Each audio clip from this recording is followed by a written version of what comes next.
कधीच नाही चुकणार तुमचे फेवरेट टीव्ही शोज झी5 सोबत, तेही एकदम फ्री।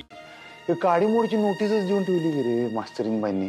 ती नोटीस दिल्यापासून सगळी बोंबाबोंब झाली बघ। आईसाहेब एवढ्या कावल्या मास्तरीन बाईंवर। आणि आईसाहेबांचं पण बरोबर आहे, कुठल्या बी आईला वाटणारच की आपल्या पोरग्याचा संसार मोडला नाही पाहिजे, सगळं नीट चाललं पाहिजे बाबा। त्यासनी वाटणं साहजिक। मास्तरीन बाईंनीच कसं काय असं पाऊल उचललं मला काही कळत नाही रे। मला खरंच वाटत नाही बघ, विश्वास बसत नाही, डोसकं बंजाळल्यावानी होते। ए नंद्या, हे बघ, हे पैसे चंचीला नेऊ। बावळट माणूस, हे पैसे दे चंचीला। आणि हा, मी तुला चंचीला पैसे द्यायला लावलेत, हे कुणाला बी कळता कामा नये। आणि हा, ही चिठ्ठी बी देतील। आणि तिला सांग, मला जे काय सांगायचंय का नाही ते समज या चिठ्ठीत लिहिलंय मी। पण तुम्हाला तर लिहिता वाचता येत नाही ना? तू ज्यादा बोलू नकस बर का। आणि हा, चिठ्ठीत काय लिहिलंय ते वाचायचं बी नाहीस। होय। दुर्गे, दुर्गे, अगं थांब। काय ग, इथं काय करतीयस? काय करतेस म्हणजे? नाही म्हणलं, सूर्य पश्चिमेला उगवला का काय? सूर्य कशापायी पश्चिमेला उगवल? नाही म्हणजे तू देवळात आलीस ना व, ते देवाला तुझं दर्शन होणार। का गाते? मी कधी बी देवळात येत नाही, म्हणजे तुला काय म्हणायचं, देवावर माझी श्रद्धा नाही का? कवा येतेस ग देवळात? येते की म्या, ताई बरोबर येते की म्या। हा येस, भुवी येते म्हणताना तिच्या बरोबर येतीस। एकटी कवा येतेस ग? ते म्हणजे ते म्हणजे हे बघ आत्ते, देवाची भक्ती का नाही मनापासून करायची असते, आणि त्यासाठी रोज रोज देवळात आलंच पाहिजे असं काही नाही ग। देव का नाही मनात असला पाहिजे, कळतंय तुला? ताई इकडे या, इकडे या, तुम्ही बी या। ए दादा इकडे ये, ओ दादा या या या, इकडे या। हा, जमले का समजे? अगं आत्ते, मी असली कशापायी बोलविलंयस? नाही म्हणलं प्रवचन देतेस ना व, तर समद्यानच सांग, मी एकटी का म्हणून सण करू? काय हसताय समधी जण? कामं नाहीत का तुम्हासनी? काय हो दादा, कशापायी दात खेळी? जावा चला, अरे जावा म्हटलं की, कामं करा आपापली।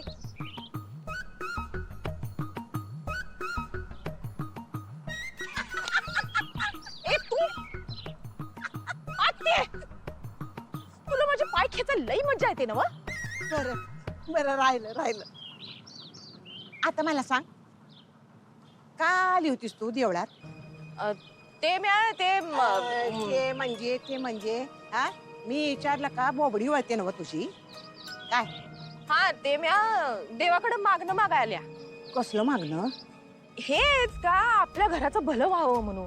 असं होय? मग आपल्या घराचं भलं कशात आहे? मास्तरीन आपल्या घरला परत न येणार। दुर्गे, का आता का झोंबलं ग? हा, मला बोलती तवा? अगं मी तुला बोलते, तू सुधरावी म्हणून, पण मला वाटत नाही ते कवा होईल। देवानं ठरवलं ना तरी होणार नाही। का होणार नाही? का वाटते तुला असं? कारण तू कवा दुसऱ्याच्या भल्याचा विचार करतच नाहीस। माणुसकी काय आहे हे तुझ्या कुंडलीत लिहिलेलंच नाही आहे, असंच वाटतंय मला। अगं जेव्हा बघावं तेव्हा दुसरा माणूस अडचणीत कसा येईल, दुसऱ्याच्या टाळूवरचं लोणी कसं खाता येईल, एवढाच विचार करत असतेस। अगं दुर्गे, तू मगाशीच म्हणलीस ना व, देव मनात असायला लागतो, पण देव मनात असाया आधी माणूस व्हायला लागतं। माणुसकी पेरली की माणुसकी उगवते दुर्गे, एवढं विसरू नगस। कवा तरी माणूस म्हणून जग की।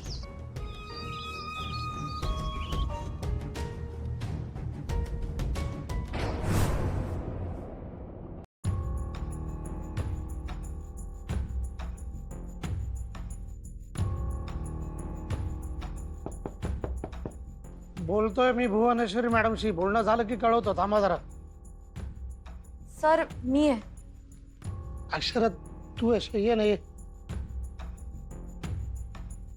काय झालं सर? काय नाही का? नाही सर, मला विचारायचं होतं, भुवनेश्वरी मॅडमने अजून पगार नाही दिलेत का सगळ्यांचे? नाही ना दिलेला पगार, आणि अक्षरा पगार न देऊन कसं चालेल ग? लोकांची घरं चालतात त्याच्यावरती। बरं, मी मॅडमशी संपर्क साधण्याचा प्रयत्न करतोय, काही दादच लागून देत नाहीयेत त्या। सुचत नाहीये मला आता काय करावं ते. तुम्ही अधिपतींशी का नाही बोलत सर? अक्षरात तू बोलशील अधिपतींशी? मी बोलले असते सर, पण तुम्ही बोललात तर बरं होईल सर. सॉरी सॉरी सॉरी माझं चुकलं. मी तुला बोलायला सांगणं चुकीचं आहे, तसं नको. बघूया आपण, म्हणजे मी काय म्हणतो, आपण प्रोटोकॉल प्रमाणे सगळं करूया.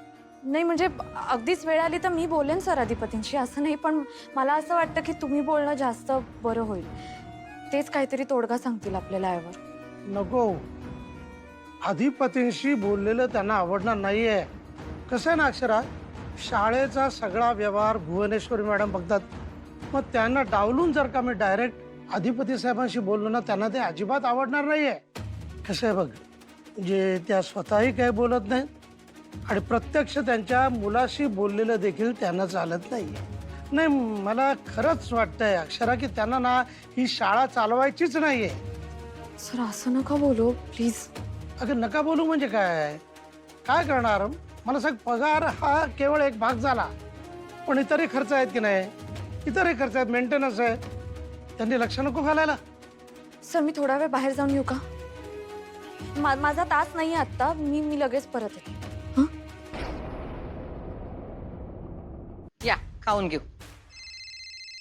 यो फुलपगारे फोनवर फोन करायलाय. काय म्हणतात बघा बरं. काय म्हणणार? फंड पाहिजे, पैसे पाहिजेत, पगार पाहिजे. गोचिड लागल्यावानी रक्त पितोय माणूस. सारखं आपलं काय ना काही पाहिजेच आहे. कंटाळा आला हो याचा. फायदा तर दमडीचा नाही, नुकसानच होत आहे. डोकं दुखी ती वेगळीच.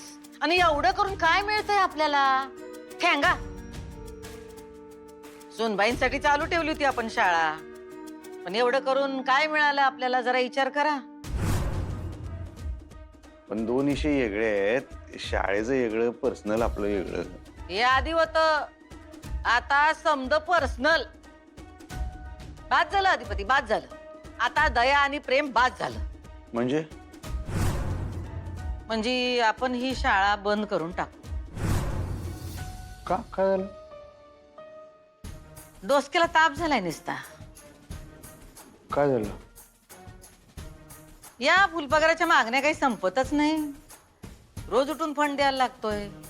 या शाळेतनं कधी फायदा तर झालाच नाही, नुसतं नुकसान होत आहे. तुम्ही काय काळजी करू नका, मी बघतो सगळं. नाही नाही, तुम्ही काही बघू नका. हो, पण केवढं केलं त्या शाळेसाठी, पण परतावा तर काहीच नाही. एवढं आमच्या नावाने ती शाळा काढली, पण आता आमच्याच नावानं घराण्याचं नुकसान होतंय का काय असं वाटायला लागलंय हो आम्हाला. नुकसान होतंय म्हणजे?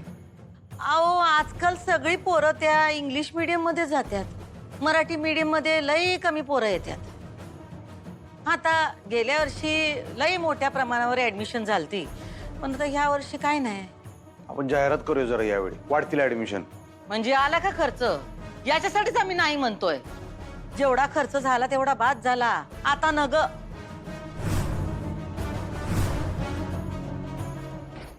झी 5 ॲप डाउनलोड करा आणि पहा सर्व एपिसोड्स एकदम फ्री.